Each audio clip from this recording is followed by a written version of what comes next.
오늘 새로 가족이 되려고 나오신 그 집사님 내분은 여러분도 아마 지나가다 보셨을지 모르는데 심장로님 댁에서 삼리 부대 쪽으로 올라가다 보면 길 옆에 무슨 궁전처럼 3층인가? 3층으로 짓고 제가 엊그저께 또 주변에 한번 가 뵈려고 슬쩍 갔더니 뭐 조경을 어마어마하게 하고 계시더군요. 그 궁전처럼 짓고 있는 그 집이에요. 제가 이 근방에 그렇게 회랑을 세우고 그 집을 짓는 건 처음 봤어. 그래서 제가 지난번에 뵀을 때 고생 좀 하셨겠다 그렇게 말씀드렸더니 고생했다고. 업자들이 제일 싫어하는 스타일이거든 그런 게. 아마 시내에서 그 떡을 하셨는데 떡과 카페를 운영을 하시겠다고 그런 계획을 세우셨고 아마 가을에 시작되겠네요. 여름에 끝나고 기대됩니다. 그다음에 여러분들이 이 매일 주일 아침에 우리 보엠의 연주를 듣는데 아니 뭐 잘 알지도 못하는 걸 왜 이렇게 예배 시간에 봉헌 시간에 목사님은 배치를 해서 음악을 듣게 할까 이런 생각을 알고 있어요. 이제 그런 분이 계실 텐데 이제 이것도 제가 어떤 의도 중에 하나 있는 거예요. 어떤 의도인가 하면 좀 우리 자신을 성숙시키라 그런 뜻입니다. 좀 여기에 머물러 있던 인간이 좀 이 높은 데로 이제 오늘 제목하고도 연관이 되어 있는데 사실 세상의 모든 사람들이 늘 이런 음악을 들을 수 있었던 건 아니었어요. 1800년 이전까지는 이런 어떤 심포니나 하모닉 오케스트라나 아니면 무슨 앙상블이든지 이런 것들은 다 궁정에서 연주를 하게 됐어요. 그러니까 임금이 모여라 이거 해라 그래서 타율적으로 강제적으로 그렇게 했던 음악이 뭔가 하면 이런 이 소위 말하면 클래식이라고 말하는 그런 음악들이었죠. 이제 그 궁정 음악을 일종의 기역 음악이라고 그러기도 하고 절대 음악이라고 그러기도 하고 여러분이 알고 계시는 베토벤의 교향곡 5번 같은 경우도 그런 궁정 음악에 속한 거죠. 그러니까 우리는 못 듣는 거예요. 과거에는 그냥 왕궁에 속해 있는 권력자들만 들었던 거죠. 타율적으로 강제적으로 갑에 의하여서.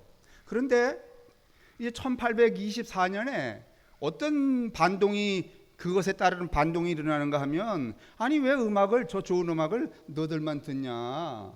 우리 모든 시민이 모든 백성이 뭐 배운 사람이나 못 배운 사람이나 다 들으면 얼마나 좋을까 그런 생각을 한 사람이 있었어요. 그게 누군가 하면 바그너라고 하는 사람입니다. 들어보셨죠?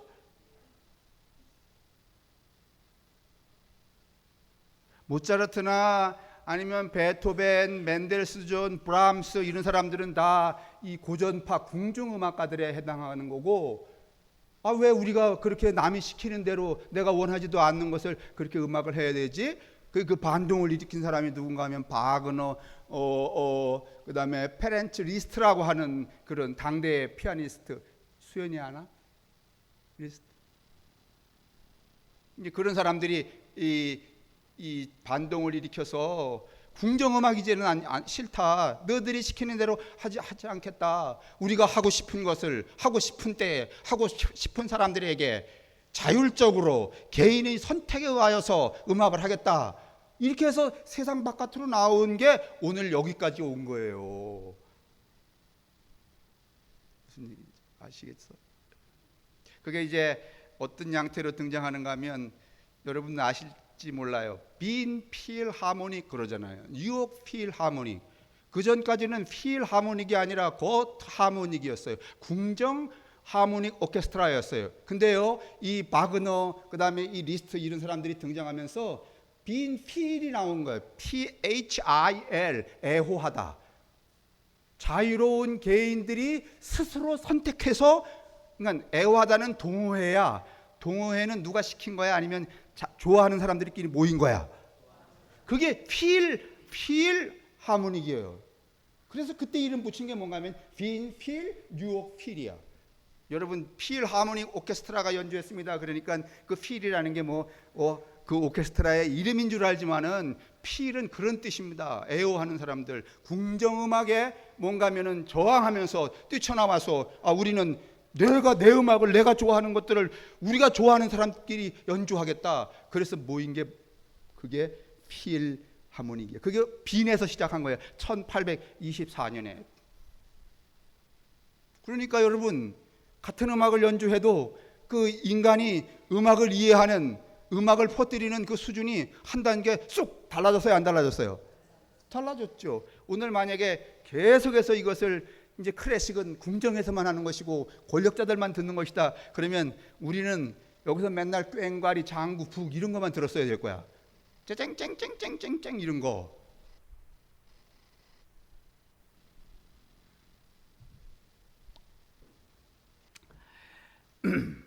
제가 왜 이제 이 말씀 음악 얘기를 시작을 하는가 하면 오늘 저 호모데우스 얘기하려고 그러는데 여러분 우리가 살고 있는 게 지구잖아요.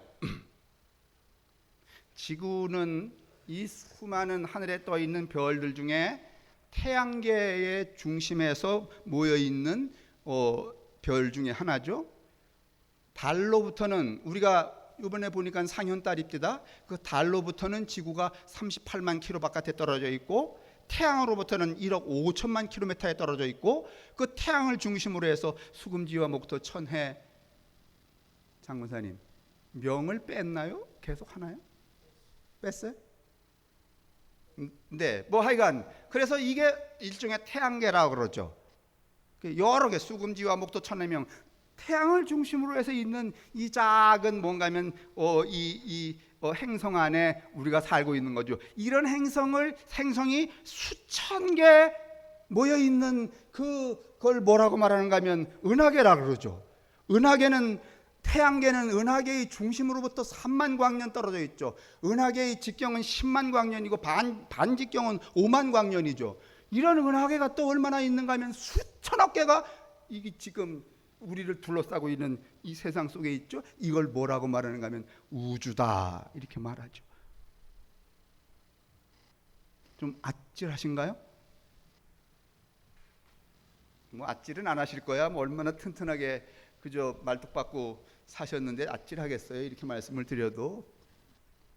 그런데 이 우주라고 하는 게 이 수금지와 목토, 천해명 같은 이 별들이 이루어진 은하계 그 수천억 개의 이런 것들이 모여 있는 거죠. 거기로부터 3만 광년 떨어져 있는 우리가 또 수천억 개의 그 뭔가면 은하 성단 안에 우리가 이렇게 존재하고 있는데 그걸 누가 발견했는가 하면 1924년에 에드윈 허블이라고 하는 사람이 허블 망원경을 보면서 이게 우주가 세상이 이렇게 척척 볼 때마다 자꾸 멀어지고 있다는 것을 느끼게 되죠. 그래서 우주 팽창 이론이라는 게 나와요. 그러면 우주가 얼마나 팽창하는가? 아주 가속적으로 팽창을 하는데 이제 좀 이론이 좀 다르더라고요.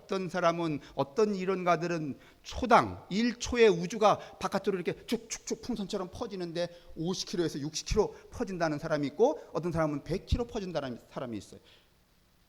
그래서 가정을 해봤어요. 그러면 1초당 우주가 이렇게 50km, 60km 바깥으로 쭉쭉 자꾸 커지고 있다면 그러면 처음에 우주가 생겼을 때를 계산을 해보니까 137억 년이거나 138억 년.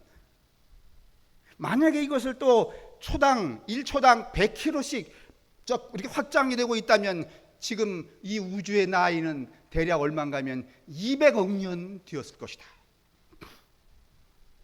137억인지 138억인지 이제 요새는 과학이 너무 이렇게 세밀해져서 이제 얼추 150억 년 이러다가 이제는 138억인가 7억인가 이렇게 내려와 버렸어요. 그러니까 굉장한 거죠, 여러분. 그러면 그때 우주가 처음 시작할 때도 여러분이 그 우주 꼭대기에 마치 풍선 타듯이 샥 나타났을까? 여러분 생각에 그러니까 150억 년이라고 합시다. 이 우주가 생긴 게, 이 별들이 생긴 게, 지구도 생긴 게, 지구가 생길 때 안박순 장군 같은 인간이 딱 등장한 거야? 아니면 잘 모르겠어. 아니지, 그때는 사람이 등장하지 않죠. 사람은 언제 등장하는가 하면 지금으로부터 46억 년 전쯤에 이 지구상에 등장을 하죠. 그러면 46억 년 전에 등장한 사람이 오늘처럼 자동차 타고 전기 핸드폰 쓰고 뭐 컴퓨터 치고 이런 인간이었을까? 아니면은 그냥 짐승과 거의 유사한 그런 존재였을까? 또 여러분이 또 귀밝은 여러분이 아유 목사님 왜 또 창조론을 이야기 안 하시고 진화론을 이야기하십니까? 그 얘기는 우리 다음 과목에서 하십시다. 오늘은 그 얘기 하려고 하는 게 아니에요. 그러면 이제 46억 년 전에 인간이 태어났단 말이에요. 그럼 계속해서 뭐 그냥 그 별로 성숙하지 않은 사람 이 생명체로 우리가 살다가 약 지금으로부터 3만 5천 년 전에 호모 무지쿠스라고 하는 존재로 사람이 이렇게 성숙을 해져요. 그 호모 무지쿠스가 뭔가 하면 음악하는 존재. 뭐 도리 잼 뭐 까꿍 자장 이건 다 3만 5천 년 전에 어떻게 한 거야? 출발하기 시작한 거야. 그런데 이 음악이라고 하는 것이 우리는 오늘날 어떤 생각을 하는가 하면 음악이라고 하는 것은 듣는 것이라고 귀에 필요한 것이라고 말하지만은 진짜 음악 철학에 들어가면 음악은 듣는 게 아니고 사유하는 겁니다. 다시 말하면 음악은 듣는 게 아니라 머리를 쓰는 거예요. 이거 좀 어려워지죠. 이 호모 무지쿠스가 되다 보니까 사람들의 마음이 이렇게 구분이 되어 있었어요. 이 마음이 통합이 안 되었었는데 음악을 하다 보니까 마음이 통합이 돼요. 사회적인 지능, 인지적인 지능, 기술적인 지능, 언어적인 지능이 이 가슴에 마음에 딱 하나로 뭉쳐요. 그래서 생각이 또 확 넓어져요. 그때 등장하는 인간군이 뭔가 호모 사피엔스라고 말해요. 그 호모 사피엔스가 됐을 때는 기술도 만들 수 있고 농업 뭐를 심어서 말이지 더 많이 생산. 그 전까지는 식물을 심었어요? 아니면 그냥 있는 거 따먹었어? 따먹었잖아요. 그러다가 이 호모 무지쿠스가 되어서 마음이 통합되기 시작하면서 아 이게 심어서 먹어야 되겠다, 길러서 먹어야 되겠다. 그래서 여우도 잡아다가 길러서 뭐로 만들고 여우 잡아다 길러갖고 만든 게 뭐죠? 개잖아, 개. 뭐 늑대든지. 그 다음에 새 잡아다 기른 게 뭐요? 닭이잖아요. 닭이 애초부터 닭이었어요. 이놈들 날아다녔어요. 지금도 2km, 3km 날아다니는 닭이 있어요. 그건 호모 사피엔스가 그런 그 지능, 통합된 지능에 의하여서 만들어낸 혁명이란 말이에요. 기술혁명, 농업혁명, 과학혁명, 인지혁명. 그때 두뇌의 용적이 점점 커지기 시작했죠. 그래서 뭐 컴퓨터도 만들고 전기도 만들고 마차도 만들고 증기기관차도 만들고 뭐 휴대폰도 만들고 다 만들었죠. 그런데 여러분 이제 세상이 좀 바뀌어졌네요. 지금까지는 우리가 쭉 호모 사피엔스로 이렇게 살아왔는데 내가 만든 기계가 인간을 상회하기 시작한 거야. 지난해 여러분 인공지능 컴퓨터가 이세돌이하고 뭐 띄었어요? 바둑 띄었어. 근데 그 인공지능 컴퓨터라는 건 그냥 저절로 생긴 게 아니라 누가 만들었어요? 사람이 만들었어요. 근데 사람이 만든 게 누구를 넘어서고 있어요? 사람을 넘어서고 있어요. 맞죠? 이제 여러분 지금까지는 우리가 자동차를 이렇게 운행하고 살았는데 얼마 지나면 내가 자동차를 부리고 다닐까 아니면 자동차가 날 부리고 다닐까? 얼마 되지 않았어요. 이 유발 하라리라고 하는 사람은 무슨 제안을 하는가 하면 지금 북한이 저렇게 그 경제적으로 낙후되어 있지만은 이 김정은이가 마음만 먹으면은 인력 이 4차 산업의 선두주자로 나갈 수 있다는 거야. 이게 무슨 소린가? 여러분 지금 만약에 대한민국의 자동차가 무슨 오토메이션도 있고 수동식도 있고 디젤도 있고 가솔린도 있고 뭐 LPG도 있고 막 이런데 문재인 대통령이 여러분 이제 대한민국에 있는 모든 자동차는 다 없애버리고 지금부터 인공지능 자동차로만 쓰겠습니다. 그러면 말을 들을까 안 들을까? 그러면 이게 적용이 되겠냐고요? 안 돼요. 그런데요, 북한은 1인 독재 체제이기 때문에 아직도 미개한 이 과학기술을 가지고 있기 때문에 김정은이가 명령만 내리면 된다는 거야. 다 이제 있는 구닥다리 자동차 다 쓸어버리고 뭘로 다 수입해다가, 예? 테슬라의 전기 자동차든지 아니면 인공 센서를 단 자동차가 전 북한 전역을 돌아다니게 한다. 이렇게 명령만 내리면은요, 전 세계에서 가장 먼저 4차 산업 선두국가 될 수 있다는 거야. 그림 같은 얘기지.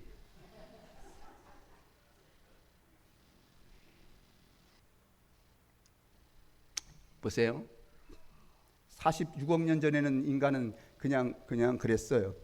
3만 5천 년 전에 겨우 호모 무지쿠스가 되어서 통합하는 마음을 갖게 되었어요. 생각하는 기능도 갖게 되었어요. 15,000년 전부터 호모 사피엔스, 뭔가 심고 기르고 그다음에 가두어서 이렇게 먹고 뭐 이런 기능들이 지금까지 과학혁명, 기술혁명, 농업혁명, 인지혁명까지 왔어요. 그런데 이게 어떻게 된 현상인가? 우리가 만든 것들이 우리 인간을 앞질러 가서 인간을 컨트롤하게 돼 있어. 그런 것 같죠? 여러분 혹시 최신식 세탁기 여러분 혹시 있으시면 그 최신식 세탁기가 여러분보다 몇 배는 똑똑한 것 같아. 예? 여러분 밥솥 있잖아요.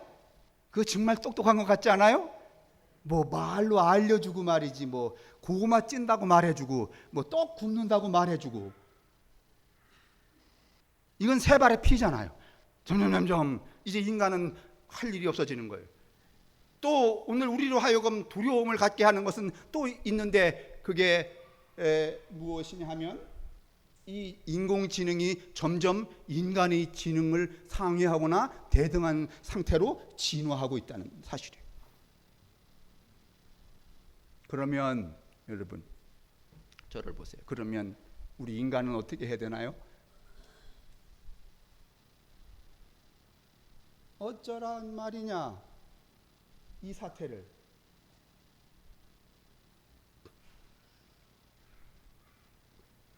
이런 시대의 변화, 인간 성숙의 기로에 이를 촉구하는 성서와의 접점은 어딘가?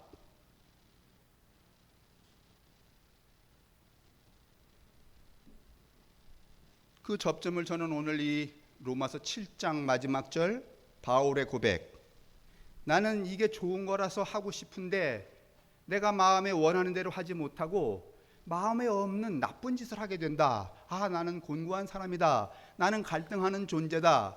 이 이야기가 오늘 이 인간이 만든 기계가 인간을 상회하는 이 놀라운 변화의 시대에 인간이 나아가야 될 어떤 길을 제시하는 성서적 접점이 여기 있다고 판단되어서 이 해석을 간단하게 여러분에게 드리려고 하는 거예요. 로마서 7장 14절 25절은 대략 이렇습니다. 내가 원하는 것은 하지 않고 원하지 않는 것을 하게 되는 인간 행동의 갈등. 나는 공고한 사람이다. 근데 여러분 이 7장을 잘못 읽으면은 이 바울도 평생에 뭘 하고 싶은데 나는 이런 생각을 가지고 있는데 생각대로 안 되고 엉뚱한 방향으로 인생이 쭉 간다, 이런 의미로 여러분이 읽으실 것 같은데 그렇지 않습니다. 오늘 이 본문 자체가. 근데 여러분 이 사람이 나는 공부한 사람이다, 내가 왜 이렇게 인간 실존에 대해서 질문한 게 그렇게 오래되지 않았어요. 17세기는 인간이 모든 것을 이성으로 구원까지 할 수 있다고 판단이 됐어요. 근데 어떤 사건이 벌어졌는가 하면 2차 세계대전이 벌어지면서 인간이 인간에게 벌리는 그 참혹한 현상을 보면서 어떤 질문을 하게 되는가 하면, 인간이 인간을 구원을 못하겠구나. 그 다음에 인간이란 무엇인가, 이런 실존적인 질문을 하게 되었어요. 여러분 다 아시잖아요. 뭐 까뮈라든가 그 다음에 파스칼이라든가 토스티옙스키라든가 아니면 사르트라든가 이런 사람들, 그들을 뭐라고 말하는가 하면 실존주의 철학자라 그래요. 그리고 결국은 여러분 2차 세계대전 벌어지고 이 고민들을 바울이 일찍이 1세기경에 했던 고민을 이 인류는 그 19세기에 와서 하게 되죠. 20세기에 와서 하게 되죠.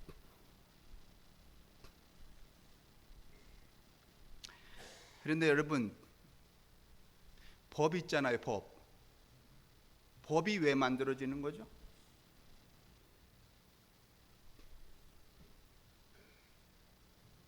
법이 만들어지는 이유는 간단해요. 해야 될 일을 하지 않고 하지 말아야 될 짓을 하기 때문에 법이 만들어지는 거예요. 맞아요? 잘 들어보세요. 법, 도로교통법, 건널목 지나가는 법 있잖아요. 그러면 무슨 불에 지나가야 돼? 그렇죠. 파란불에 길이 사람이 지나갈 때는 자동차는 그 정지선에 어떻게 해야 돼? 서야 돼. 그게 하지 말아야 될 것이에요. 근데 만약에 모든 운전수가 그 하지 말아야 될 것을 딱딱 지킨다. 그러면 도로교통법에 건널목 조항이 넣어질 필요가 있을까요? 없을까요? 아시긴 아시는 거죠? 지금 제 말이. 이 쉬운 것도 건널목을 지나가는데 사람이 지나가는데 자동차는 그 정지선에서 서야 된다. 그건 해야 될 거야, 하지 말아야 될 거야? 하지 말아야 될 거란 말이죠. 그 하지 말아야 될 것을 사람들이 딱딱 이건 하지 말아야 될 거야, 이건 하지 말아야 될 거야. 그리고 해야 될 것을 하고 하지 말아야 될 것을 딱 하고 그러면 법을 만들 필요가 있어요, 없어요? 없어. 근데 사람이 본질적으로 오늘 이 키알 캐코르나 이런 사람들의 질문처럼 하지 말아야 될 것을 꼭 어떻게 해. 그래서 그걸 규제하기 위해서 만든 게 뭐야? 법이잖아. 그러니까 인간은 되묻기가 그저 너나 할 것 없이 해야 될 것은 안 하고 하지 말아야 될 것은 하고. 할렐루야. 참 재미난 존재야. 그럼 언제까지 이렇게 해야 될 건가? 언제까지 이렇게 외적인 갈등과 내면적인 갈등? 또 여러분, 사실은 내가 하지 말아야 될 것을 하지 말아야 할 것을 안 하고 하지 말아야 될 것을 하면서 마음이 편해요? 아니면 갈등이 생겨? 이게 예를 들면 이런 거잖아요. 교회에 일요일 날 빠지지 말고 교회 나가야 한다. 뭐 허목사는 그런 거 안 가르치지만은 자꾸 다른 교회에서 가르쳐서 여러분이 이미 배웠잖아요. 나는 그런 게 고맙기는 해. 내가 구태여 안 가르쳐줘도 누군가 가르쳐줘 갖고서는 그걸 여기 이렇게 저장하고 있으니까 여러분이 아마 그런 길티가 있으실 거야. 그러고서는 오늘 교회 가야 되는데 그럼 해야 되는 거야.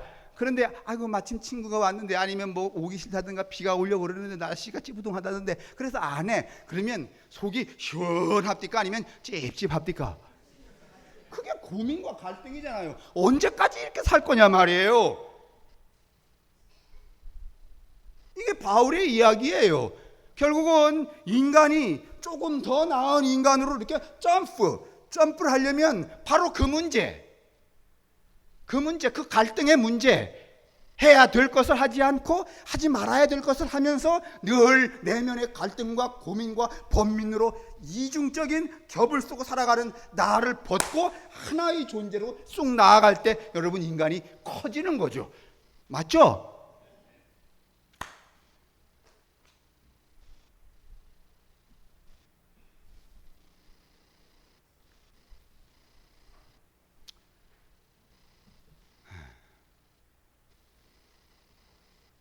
이제 바울도 이제 그게 고민이었던 거죠. 랍비로 살면서 율법사로 살면서 유대의 법을 지키면서 그게 갈등이었죠. 고민하는, 정말 저항하고 투쟁하고 그다음에 공부가 많은 사람이었어요, 이 바울이. 일단 고민이 되니까 어떻게 해야 되나, 투쟁도 일어나고 저항도 일어나고 공부도 열심히 했어요. 근데 어느 날 이 바울이 초기부터 예수를 따라간 게 아니라 예수를 핍박했잖아요. 근데 어느 순간에 이 바울은 예수가 자신을 십자가에 죽여서 이타적인 삶을 살아간 그 사건을 딱 보면서 자기를 뛰어넘는 벽 하나를 통과하기 시작했어요. 그래서 오늘 여기 본문에 보면 25절에 내가 주 그리스도 예수께 감사하노니 라고 하는 표현을 써요. 그리고 25절 마지막 절에 이제 우리 여러분이 참 오해하기 나쁜 것이 좋은 것인데, 그런즉 내가 지금도 마음으로는 선한 것을 육신으로는 악한 것을 쫓는다. 아, 그러니까 달라진 게 개뿔도 없구나 이렇게 여기시지만은 여러분, 이 어법은 당시에 여러분 수사학적 어법이에요. 몸보다는 우선하고 월등한 게 무엇이니까? 마음이기 때문에 몸을 지배하는 이 나쁜 그 행위들이 결국은 마음을 지배하는 선한 행위를 통하여 어떻게 되었다? 극복이 되었다. 이 말을 하고 싶은 거예요, 바울의 말은. 그래서 여러분, 이제 좀 이따가 제가 8장 1절을 읽을 텐데, 로마서는 7장과 8장의 구분이 확실해요. 7장까지는 고민해요. 내가 이렇게 살고 싶은데 이렇게 살지 못하는 것에 대해서. 그러나 8장에 넘어가면 완전히 새로운 존재가 되기 때문에 그런 갈등은 싹 없어져 버려요. 한번 찾아보실래요? 8장 1절. 로마서. 천천히 다 모두 찾으신 다음에 8장 1절 시작.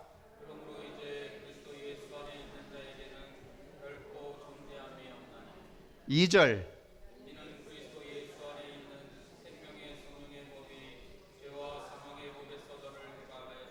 만약에 여러분 이 7장을 아직도 갈등하고 있는 바울이라고 해석을 해버리면 8장은 여러분 말이 안 되는 소리입니다. 아직도 이걸 하려고 그러는데 이것도 못하고 있는 판인데 무슨 자유와 해방과 은총과 감사를 이야기하겠어요? 그렇지 않습니다. 오늘 바울은 여러분 이 7장에서 이 자신 속에 있는 이 갭,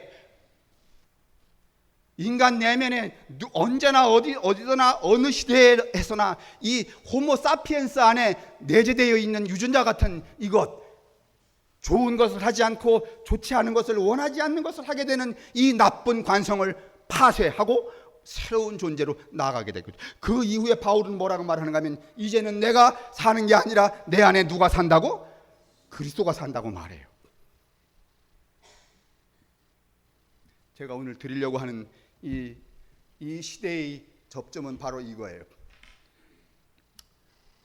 호모 무지쿠스에서, 음악하는 인간에서, 마음을 통합하는 인간에서 기술, 지능, 언어, 과학 이런 것들을 진보시키는 존재인 호모 사피엔스로 갔다가 지금은 호모 데우스로 가야 될 세상. 호모 데우스는 여러분 아시는 것처럼 인간이지만은 인간 같지 않은 신 같은 인간을 말하는 거예요.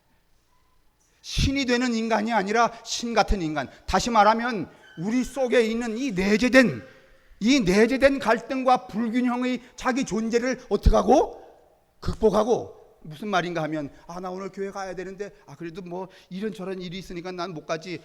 내가 성경에도 나와 있는 것처럼 마음은 원이로 돼 육신이 약하여서 요딴 말을 계속 읊던 인간이 일단 그 고백을, 그 문장을 자기 내면 속에서 어떻게 버리는 거? 지워버리는 거. 사랑하는 성도 여러분, 억지로 지워지지 않겠지만은 오늘 이후로는 여러분 의도적으로라도 따라하세요. 마음은 원이로 돼 육신이 약하여, 이 엿 같은 질문을 지워버린다. 그렇지 않으면 호모 사피엔스로 떨어져서 기계의 조종을 받는 그런 인간군으로 살아남게 된다는 거예요. 호모 데우스, 그런 인간에서 좀 더 신과 같은 완전한 인간으로 나아갈 것을 촉구하는 것이 호모 데우스예요. 오늘 바울이 그렇게 되었다는 거예요.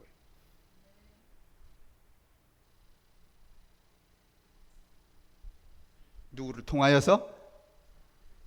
예수 그리스도를 통하여. 대단한 거죠. 그래서 여러분, 그 바울은 가는 데마다 예수의 십자가 죽음에 대해서 끊임없이 말해요. 그것이 어떻게 나를, 그것이 어떻게 세상을, 그것이 어떻게 그 인류를 퀀텀 점프, 새로운 세상으로 올려놓는 것에 관하여서.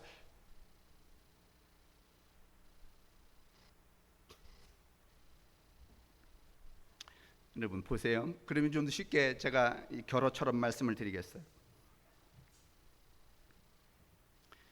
여러분, 소나 개도 새끼 나면은, 새끼를 가졌을 때나 새끼를 낳고 나면은 그 새끼에 대한 애정, 사랑이 있어요, 없어요? 있어요. 울기도 하고 말이죠. 제가 전에 개 키우다가 강아지 6마리 낳았는데 2마리가 죽어서 저기다 묻어줬어요. 내가 애미 데리고 가서 여기다 묻으니까 걱정하지 말라고. 아, 그랬더니 한 이틀을 거기 가서 그냥 엎드려 있더라고, 어미개가. 얼마나 속이 쓰린지. 혹시 여러분 여유가 되시는 분들은, 여름에 경제적인 여유, 시간의 여유, 영혼의 여유가 되시는 분들은 동물의 생각에 관한 생각이라는 책을 좀 읽어보세요. 동물도요, 우리 수준의 사고를 갖고 살아가요. 그거 함부로 모가지 빼고 피 빼서 말이죠, 망치로 까서 잡아먹을 게 아니야.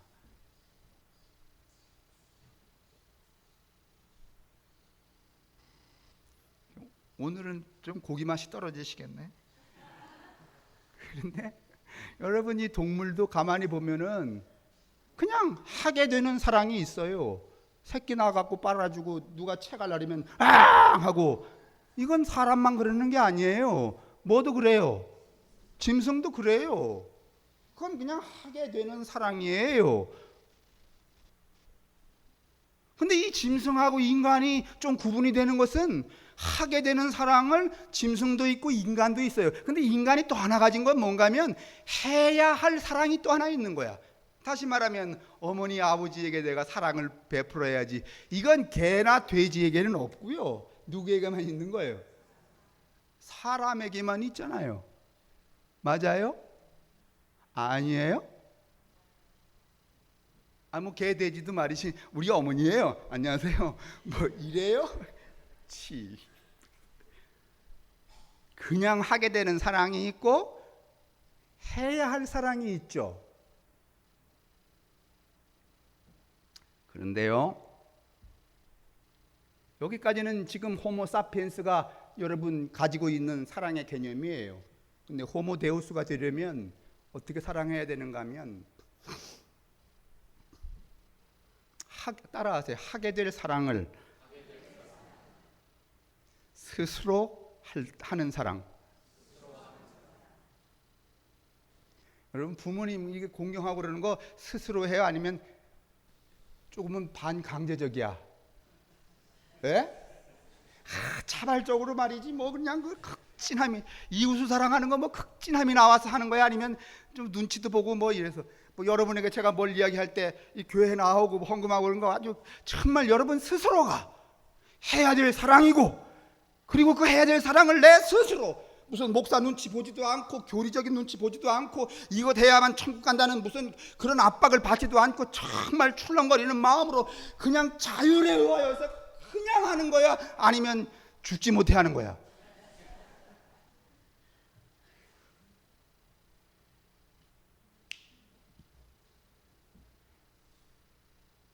기계가 인간을 지배하는 이 호모데우스, 이 세상 속에서, 이와 같은 우리의 상황 속에서 인간이 적어도 저 기계들보다는 나아지려면 사랑, 그 사랑인데 뭔가 하면 해야 될 사랑을 자발적으로 저 자신의 전 존재가 감동되고 감복하여서 스스로 하게 되는 사랑을 일으킬 때, 그 사랑에 나아갈 때 그 존재가 어떤 존재인가 하면 기계를 능가하는 신과 같은 호모데우스적 존재다.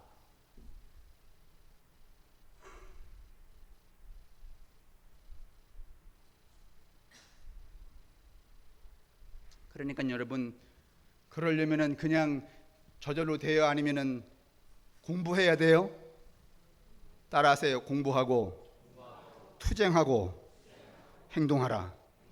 여러분, 이게 21세기에 여러분 엠파티, 공감의 사회에 우리에게 필요한 세 가지 여러분 제안이에요. 공부해야 돼요. 두 번째는 투쟁해야 돼요. 세 번째는 실행해야 돼요. 그렇지 않으면 달라지지? 달라진 한 사람을 보여드렸어요. 로마서 7장과 8장을 경계짓는 바울의 모습이에요. 7장 이전에는 갈등하는, 그냥 하라니까 하는 사랑이었어요. 그렇게 정해졌으니까 하는 사랑이었어요. 그러나 이 바울은 예수를 통하여서 해야 될 사랑을 자발적으로, 총체적으로, 예술적으로 하게 되는 사람의 자리로, 누가 시키지 않아도 그냥 그게 기뻐서 하게 되는, 여러분의 삶이, 여러분이 살아가는 동안의 모든 행위가 신앙 행위를 포함하여서 여러분 하게 될 사랑을 자발적으로 하는 사랑의 사람으로 나아갈 수 있게 되기를 주님의 이름으로 축원합니다. 그게 호모 데우스적 존재다. 제가 지난 수요일 저녁에 유발 하라리의 호모데우스 그 다이제스트한 거 여러분에게 나눠드렸는데, 여러분 아마 그거 열심히 잘 읽으셔도 그거 잘 무슨 얘기인지 모르실 거예요. 그래서 제가 어떻게 이거를, 이 세상 돌아가는 얘기를 성서와 연결지어서 한마디로 해드릴까 이렇게 생각하다가 이렇게 로마서 7장에서 바울을 통하여서 제가 여러분에게 해석해드리게 되었어요. 여러분 모두에게 호모데우스로 가는, 근데 만약에 호모데우스로 안 가고 호모사피엔스로 남잖아요. 그러면 호모데우스적 인간과 호모사피엔스의 인간은 인간적인 차이가 있을까요? 아니면 굉장히 클까? 커요. 유발 하라리는 말해요. 어느 정도 크나 하면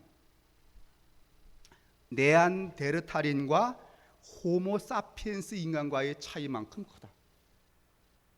다시 말하면, 쉽게 말하면 제가 지금 말한 그 사랑해야 할 것을 자발적 사랑의 단계까지 자기를 끌어올리지 않으면 그만 구석기 사람으로 우리가 떨어져 버리는 거야.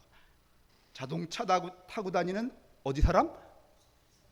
한번 따라하세요. 자동차 타고 다니는 구석기인, 핸드폰 쓰는 구석기인, 불고기 먹는 구석기인, 웃기는 사람. 그렇게 된다는 거예요, 여러분. 오늘 바울이 고백처럼 우리가 이런 호모데우스적 존재, 신과 같은 우리의 DNA 속에 갇혀 있는 이 모든 것들을 회파하고 점프하여 이제 그리스도 안에 있는 자에게는 결코 정죄함이 없는 여러분. 그 다음에 2절에 그리스도 예수 안에 있는 성령의 법이 사망의 법에서 우리를 건져내는 그런 여러분 되시기를 간절히 바랍니다.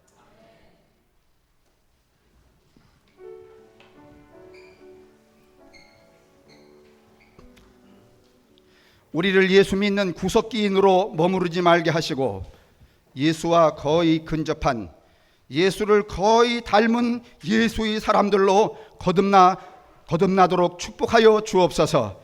끊임없이 이런 우리의 거듭된 존재를 위하여서 그리스도 안으로 깊이 침투하게 도우시고, 또 그리스도 안으로 깊이 묵상하게 도우시고, 또 그리스도의 삶을 우리의 삶에 접목시켜 실행하는 저희들이 될 수 있도록 인도하여 주옵소서.